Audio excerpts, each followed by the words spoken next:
एक पटवारी साहब गांव में किसी किसान के खेत पर पहुंचे। प्रेम से बोलो जय सिया राम। पटवारी साहब की बहुत महिमा है, जो खेती बाड़ी से जुड़े लोग हैं वो भली भांति जानते हैं। तो उस किसान को बेचारे को कुछ काम था उनसे, महाराज जी।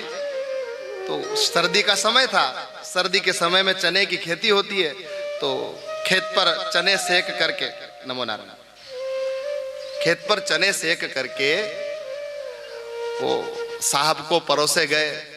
अब किसान को कुछ काम है तो बेचारा, अरे साहब आप कहाँ खाओगे, आपके हाथ काले हो जाएंगे। तो खुद निकाल करके दाने निकाल करके साहब को देने लगे। साहब पाने लगे। 10-5 मिनट हुए, कोई खोजता खोजता आया, गांव का व्यक्ति साहब के पास पहुंचा, साहब को एक पत्र दिया, बोले ये पत्र आया है आपके लिए। साहब पत्र पढ़ रहे हैं, वो किसान दाने निकाल रहा है। पत्र पढ़ते पढ़ते साहब का मुख म्लान हुआ, हाथ में किसान के दाने हैं, साहब को देना है। साहब से पूछा क्या हुआ साहब? बोले अरे मेरी बदली यहाँ से दूसरे हलके में हो गई है, अब इस गांव का मैं पटवारी नहीं रहा, अब मैं दूसरे गांव का पटवारी बन गया हूं। जो ये कहा साहब ने, वो किसान जो चने के दाने हाथ में निकाले था ना, वो खुद खा गया। बोले भैया तुमने मेरे लिए निकाले और खुद खा गए?